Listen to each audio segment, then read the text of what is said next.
Baby, work it.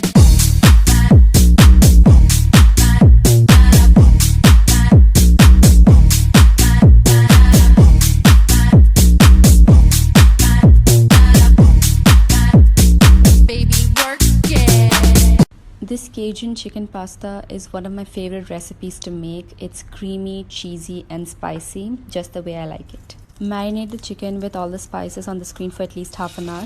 Shallow fry both sides until it's well done. Just look at that chicken. Now in the same pan, add in some crushed garlic and red chilies. Saute them for a minute or two. Add in 1 chopped onion and let it cook together. To this, add in tomato paste and chili paste. Give it a good mix and add in 1 diced tomato and yellow bell pepper. Add in 1 cup cream and 1 cup pasta water with chicken stock cube. Once it starts simmering, add in rest of your spices. To this, add in dried parsley, chili flakes and grated parmesan. I also added a blend of mozzarella and cheddar to make it more cheesy. Add in some salt to taste, and finally you can add in your cooked pasta. Combine it well with the sauce. This is starting to look really good. Now you can plate it. It smells amazing and you won't be disappointed with this recipe. It's so flavorful. Top it off with the cooked chicken and enjoy. Frozen garlic bread? How about 15-minute garlic bread?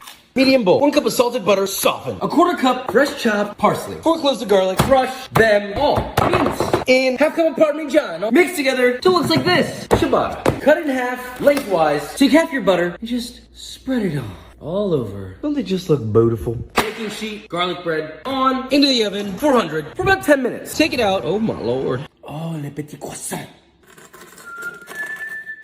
Oh, my lord. I'm about to bust. A little bit of flaky salt, black pepper. She's just right. And juicy. Because of this recipe, the grocery stores in Finland ran out of feta cheese. Here's how to make it. Add tomatoes, olive oil, salt, and pepper to a baking dish. Then add a block of feta cheese right in the middle. Bake at 400 for 35 minutes. When it comes out, add some fresh garlic, fresh basil, and give it all a good mix. Then add some of that cooked pasta right on top and give everything a good mix once again. And then it's time for the taste test. So good. Is it possible to make Krispy Kreme donuts in the air fryer? Let's dust our cutting board with a little flour and then roll out our dough. Now I actually use mason jar lids to cut out my donut shapes and the tips of my cake frosting for the donut holes. Spray with a little bit of avocado oil and air fry at 350 degrees for 8 minutes. Frosting was a 1/3 cup of powdered sugar, 1/4 cup of heavy cream, and a 1/4 cup of condensed milk. These were light and fluffy and so delicious. Follow me for more recipes. I told y'all there's food at home. Let's make some hot wings. I love me some wings. How about you? Make sure your wings are dry and rub them with some salt and cayenne pepper. Heat up some oil in a deep pan. You'll know it's hot enough when some bubbles form around a wooden spoon. While that's frying, we're going to make the sauce. Microwave hot sauce and butter for 1 minute, or you can heat it on the stove. Y'all hear that, Chris? I tried to toss the wings in the sauce like they do at Hooters, but it was a fail. Yep, your girl worked at Hooters back in the day. Serve with some blue cheese and enjoy. Follow and share for more recipes. I said, do we have any spicy Latinas in the house? Huh? No, dude, you promised. Today we're making birria. Quesadilla tacos. I've seen so many people make this online that I had to try it myself. First and foremost, brown your meat. And for the marinade, we're gonna blend together some crushed tomatoes, vinegar, garlic, cumin, smoked paprika, oregano, chipotle peppers in adobo, and some guajillo peppers that I soaked off camera. I actually have a whole entire bag of these that I don't need. So yeah, comment down below if you would like a pepper. Thank you. Anyways, let that marinate overnight. And when I came back, sauteed some onions through the entire bowl in the pot and topped everything off with chicken stock, bay leaves, cinnamon, and whole cloves. I think I let it simmer on low heat for 5 hours. Bro, this part, good thing there's no audio because all you would hear is, my hand is burning!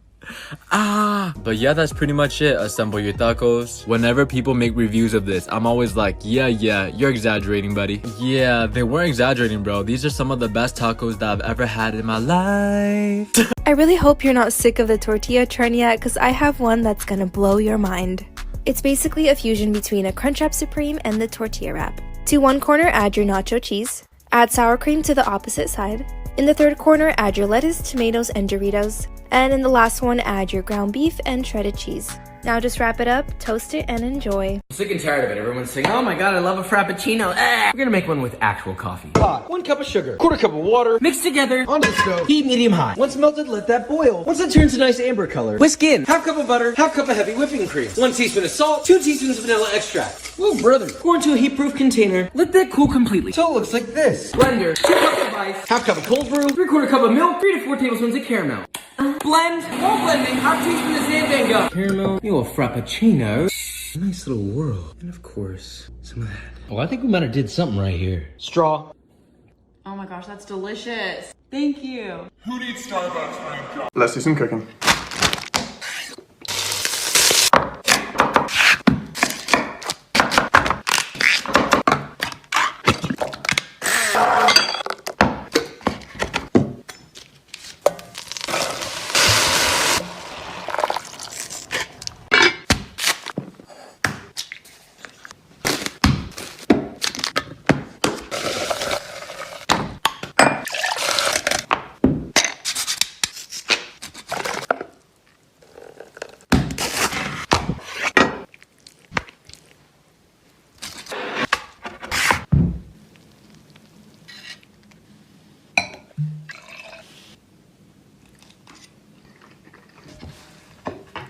Today we're making onigiri, Japanese rice balls. Start cooking Japanese white rice. I found that jasmine rice wasn't sticky enough. To make the filling, add canned tuna, kewpie mayo, and sriracha. Use your filling of choice. I even use mashed avocado. Wet your hands with a little water, add some salt, flatten your rice, and add the filling. Roll and ball and make a triangle shape. It's helpful when you mold using the C part of your hand. Cut seaweed in small pieces and add to the rice. This helps prevent rice sticking to your hands when you eat. If you want, you can also pan fry the onigiri in some oil and add some teriyaki sauce and enjoy a crispy onigiri. Make Nutella hot chocolate. Oh baby. Combine about 2 cups of milk, a nice big spoonful of Nutella, a pinch of unsweetened cocoa powder, a pinch of sugar, a little salt, vanilla extract, and a splash of heavy cream. Stir this up over medium heat until well combined. Pour your hot chocolate into a blender, then blend at the highest speed. Coat the lid of your mug in Nutella, pour in your hot chocolate, add a homemade marshmallow, and give it a quick torch, then finish with some crushed candy cane. Hot chocolate just doesn't get better than this.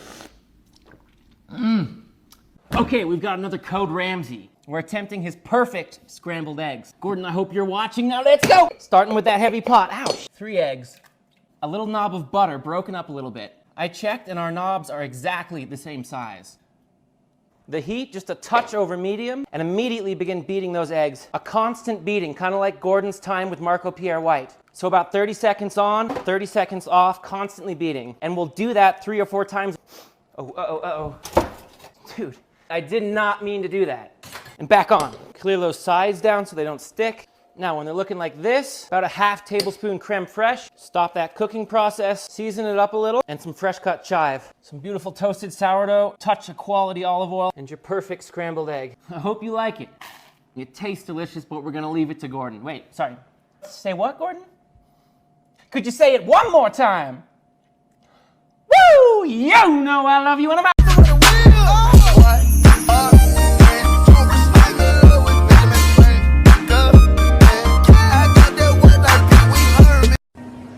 The chances of you seeing this video are so rare. There's 500 million users on TikTok and you will probably never see my account again. But I'm not gonna ask you to follow me. I'm not gonna ask you to leave a like on this video or comment. Caramel flan, I never had it, but let's make it. Okay, first and foremost, we're gonna caramelize some sugar, and you want to do this on low heat, not like me, because I accidentally burnt it too much and it turned out to be too bitter. Okay, you want it a nice light color like this. Bro, when I was making this, it reminds me so much of wax. Y'all grew up hitting the dab while I was hitting the dab. Maybe that's why I'm traumatized. Anyways, to make the flan, 3 eggs, evaporated milk and condensed milk, and a little bit of vanilla extract. You want to mix that until smooth, and we're going to transfer it into the same tray as the caramelized sugar, and we're going to bake this in a water bath, which allows it to cook more evenly. I baked it in the oven at 350 for 1 hour, and it came out perfect. It was pretty late that night, so I ate it the next day, and I mean, come on. Anyways, who watched the new Attack on Titan episode? All I'm gonna say is, Mikasa, I need that, bro. Someone to swoop down in ODM gear and take me off my feet right into the sunset type of situation. Today we're making Cane's chicken tenders, but 10 times better. If you want the recipes for the Texas toast and the cane sauce, they're already up on my page.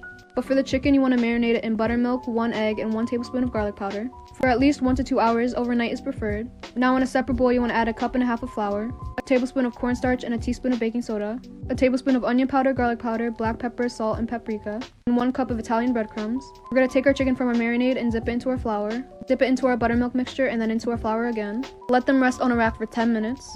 Fry on medium heat for about 6 to 10 minutes or until fully cooked, and you're ready to enjoy. I obviously served it with my cane sauce, the homemade Texas toast, and some fries. And the written recipes will be on my Instagram throughout the week. Picture this, okay? You're 11 years old, you walk into the mall with your parents. Mommy, what's that smell? It smells so good. What's it called? Ah, my son, that's the smell of cinnamon rolls. They're one of the most delicious desserts to ever exist. Really? Can we try one? No, we have fish and rice at home. Huh? What does that have to do with cinnamon rolls? Bro, that was the story of my life. Anyways, today we're making cinnamon rolls. Make your dough and let it rest in a big bowl so that it could double in size. Ah, okay, take it out and roll it into a big rectangle. And yeah, the only thing you need now is unsalted butter and a combination of cinnamon and brown sugar. Roll your dough up so that it can be nice and chunky, and we're gonna cut it into pieces with floss. Using floss allows you to get cleaner cuts without smushing the rolls. Okay, thinking outside the box. Now I believe I baked it for 22 minutes, and to be honest, they came out extremely ugly. Like, there's no hiding that, but that's okay because we're gonna cover it with icing. And yeah, that's pretty much it. By the way, guys, I was thinking, like, is this a pastry? Or Let's make homemade buffalo wings. Buttermilk, pickle juice. Let these sit for half an hour. For our buffalo sauce, we'll add 2/3 cup hot sauce, a stick of cold butter, 1.5 tablespoons white vinegar, a 1/4 teaspoon Worcestershire sauce, a little cayenne pepper, a little garlic powder, and just a pinch of salt. Whisk over medium heat until well combined. I'm telling you right now, homemade buffalo is 10 times better than anything you've ever had at a restaurant or a store. For our chicken dredge, we'll go 2 cups potato starch. Stop frying with flour, it's not crispy. A little garlic powder, chili powder, black truffle salt, onion powder, and pepper. First, we'll fry our chicken about 8 minutes at 325, and now we'll fry at 375 till golden brown. Now that is crispy. Buffalo sauce. Doesn't that look heavenly? If you're ever gonna make a recipe off my page, this is the one. So this is the biggest mistake that I notice when I see videos of people struggling to make spring rolls. They take the rice paper and dip it into water over and over until it becomes pliant, but then it's all floppy and it's hard to put in the filling. So all you really need to do is get the whole sheet wet once. Then you add in your fillings, and by the time you're done, the rice paper is pliant enough for you to roll. If it's still not as soft as you would like it, just wait a couple of minutes and it's good to go. The best way to roast your potatoes. Use small potatoes and boil until fork tender. Drain off the water and put them in a big bowl. We're gonna start with a generous amount of olive oil. You're gonna do salt, pepper. We're gonna go onion powder, garlic powder, crushed red pepper, fresh basil, fresh thyme.